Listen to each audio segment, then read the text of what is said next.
Welcome to NS news. నేను సుమా. ముందుగా బులెటిన్లో హెడ్లైన్స్. కరీంనగర్ జిల్లా హుజూరాబాద్ నియోజకవర్గం జమ్మికుంట పట్టణంలోని 24వ వార్డ్ గణేష్ నగర్లోని వంశపారంగా తండ్రిగారైన రవి ఠాకూర్ కుమారులు రాజేష్ ఠాకూర్, రాకేష్ ఠాకూర్ వీరి ఆధ్వర్యంలో గత 30 సంవత్సరాల నుండి మహారాష్ట్రలోని నాగపూర్ నుండి దుర్గామాత అమ్మవారిని తీసుకువచ్చి తమ కుటుంబ సభ్యులతో కలిసి పూజలు నిర్వహిస్తారు. ఈ రోజున భవానీమాల వేసిన భక్తులతో అమ్మవారికి పూజలు నిర్వహించినారు. అనంతరం మహా అన్నదాన కార్యక్రమం నిర్వహించారు.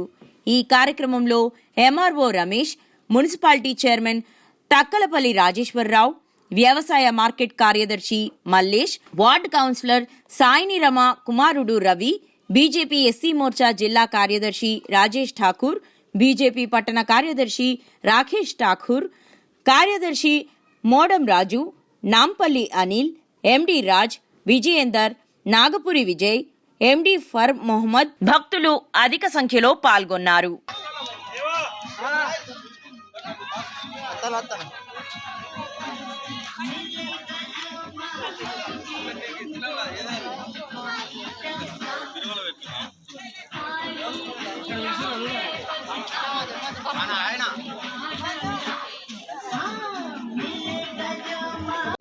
హిందూ బంధువులందరికీ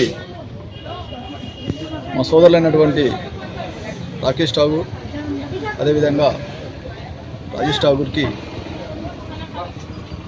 మా యొక్క హృదయపూర్వక ధన్యవాదాలు. ఈ యొక్క సాంప్రదాయాన్ని జమ్మికుంటకి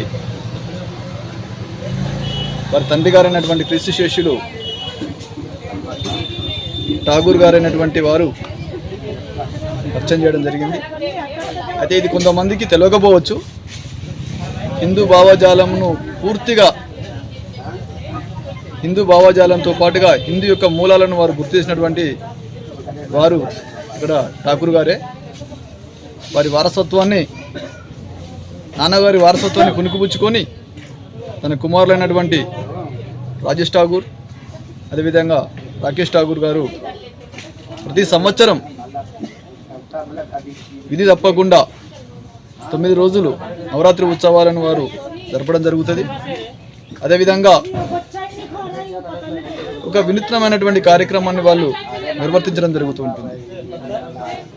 ఒక ఉత్సవం అనేటువంటిది, అమ్మవారి యొక్క పూజ అనేటువంటిది ఎంతో మహోన్నతమైనటువంటిది, మహోత్సవం అయినటువంటిది. 9 రోజులు మా మోడీ గారు కూడా అదేవిధంగా అక్కడ వారు 9 రోజులు నవరాత్రి ఉత్సవాలు చేస్తారు. అదేవిధంగా మా సోదరులైనటువంటి వారు ఇద్దరు కూడా ఇక్కడ వారు నవరాత్రి ఉత్సవాలు చేస్తారు. దాంతోపాటుగా ప్రతి పేదవారిని కానీ అంటే కింది తరగతి నుంచి మొదలు పెడితే ఉన్నత తరగతుల వారికి ఏ తరగతి అనేది కాకుండా మేమందరం హిందువులము, మా యొక్క భావజాలం అంతా మా సోదరులు అని చెప్పేసి అందరినీ పిలిచి వారు సాపంక్తి భోజనం కూడా ఇక్కడ వారు అరేంజ్ చేయడం జరుగుతూ ఉంటుంది. ఇది ఒక రకంగా చెప్పాలంటే మన యొక్క సోదర భావత్వానికి, ఇది ఒక మనందరికీ ఒక ఐకమత్యానికి నిదర్శనం అని చెప్పేసి చెప్పుకోవచ్చు. జై హింద్, జై శ్రీరామ్.